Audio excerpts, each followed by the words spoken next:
Et si on se disait que la plus grande menace pour une entreprise, c'est pas la compétition, mais sa propre culture? Aujourd'hui, on va voir pourquoi la guerre des talents se gagne pas à l'embauche, mais bel et bien au quotidien, en plein cœur de l'organisation. Pensez-y une seconde.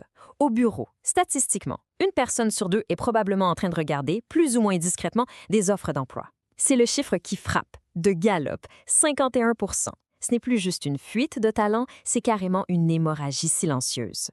On pense souvent que le gros défi, c'est d'attirer le monde, mais en fait, le vrai combat, c'est tenir ses promesses. Trop souvent, la page carrière d'une compagnie, ça ressemble à une brochure de voyage de luxe, mais la réalité de tous les jours, c'est du camping sous la pluie.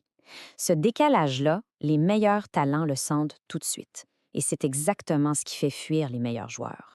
Alors, c'est le temps de faire un petit examen de conscience. La culture d'entreprise, est-ce que c'est le moteur qui propulse la business ou le boulet qui la tire vers le bas? Il y a des signes qui ne mentent pas et on va les regarder ensemble. Faisons une petite test rapide. Est-ce que ça sonne une cloche? Les nouvelles recrues super enthousiastes au début qui perdent leur flamme après quelques mois. Les objectifs qui changent tout le temps selon la dernière urgence? Ou encore, chaque gestionnaire qui a sa propre recette, ce qui crée de la confusion partout. Si on hoche la tête, il y a de bonnes chances que la culture coûte bien plus cher qu'on le pense. Et ce n'est pas juste une impression. Regardez ce chiffre de Randstad Canada. 43 des employés canadiens sont prêts à quitter leur emploi s'ils ne se sentent pas alignés avec les valeurs et les décisions des dirigeants. On ne parle plus juste de salaire ici, on parle de conviction profonde. Et là, on a peut-être le chiffre le plus troublant de tous, gracieuseté de Gallup. Moins de la moitié des gens savent exactement ce qu'on attend d'eux au travail. Imaginez conduire dans le brouillard, sans destination claire. C'est épuisant, c'est démotivant et c'est la recette parfaite pour le désengagement. Comment garder quelqu'un mobilisé si on lui donne même pas de carte routière?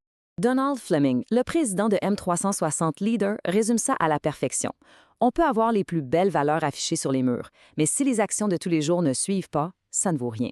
La crédibilité, c'est ce qui se passe quand le patron n'est pas là, dans les petites décisions et les suivis constants. Bon, assez parlé des problèmes. Comment on fait pour passer des belles paroles à des actions qui comptent? Il ne s'agit pas de réinventer la roue, mais plutôt d'appliquer une structure. Explorons une méthode éprouvée, pensée pour transformer le chaos culturel en une force positive et prévisible. En fait, la méthode est assez logique et tient en 4 étapes. Premièrement, observer. On arrête d'écouter les discours officiels et on regarde ce qui se passe pour vrai sur le terrain. Ensuite, clarifier.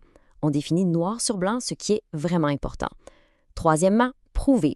On s'assure que chaque gestionnaire applique les mêmes règles du jeu. Et finalement, mesurer, parce que ce qu'on ne mesure pas, on ne peut pas l'améliorer et surtout, on ne peut pas le prouver. Voici comment ça se traduit dans le concret. On prend une irritante typique, comme le flou sur les attentes. L'impact? Des erreurs, du monde désengagé.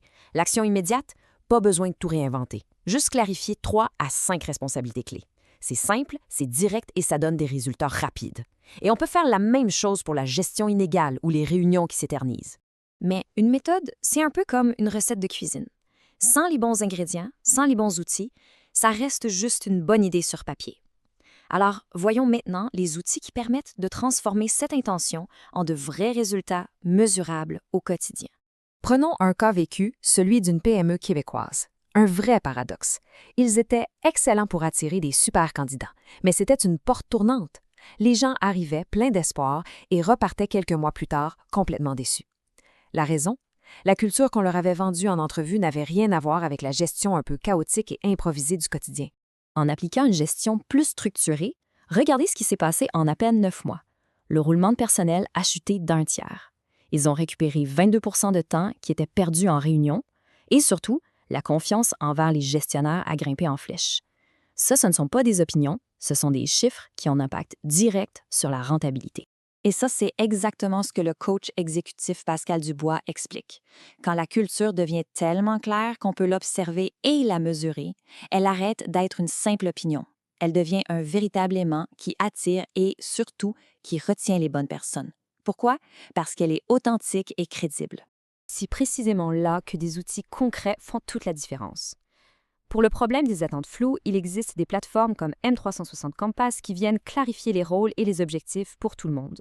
Pour les réunions interminables, un outil comme M360 Meet calcule leur coût réel, ce qui force à devenir plus efficace. Et pour le manque de constance des gestionnaires, l'application M360 Plus aide à bâtir les bonnes habitudes au quotidien. Bref, pour chaque problème, il y a une solution. Alors, après avoir vu tout ça, qu'est-ce qu'on fait? On arrive au moment clé. Quel est le prochain geste à poser? La philosophie derrière tout ça est très simple. Le but, ce n'est pas de donner plus de théorie. Le but, c'est de donner un plan de match clair et les outils pour passer à l'action et surtout obtenir des résultats. Et le résultat de cette approche, c'est une chaîne logique. Plus de clarté amène plus d'imputabilité. Ça crée une véritable mobilisation des équipes. Et inévitablement, ça se traduit par de meilleurs résultats pour l'entreprise. C'est aussi simple que ça. S'il y a une seule chose à retenir aujourd'hui, c'est celle-ci. Ce qu'on ne peut pas montrer, les candidats le soupçonnent. Et ce qu'on ne peut pas structurer, eh bien les employés le subissent tous les jours. Alors, la question finale est simple.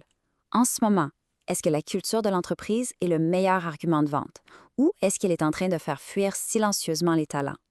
Répondre à cette question, c'est souvent identifier le plus grand défi en leadership et c'est toujours le meilleur point de départ. Si l'idée de cesser de parler de la culture pour commencer à la prouver résonne, l'équipe de M360 peut certainement accompagner cette démarche. Il est temps de révéler le leader en soi. N'hésitez pas à les contacter pour commencer.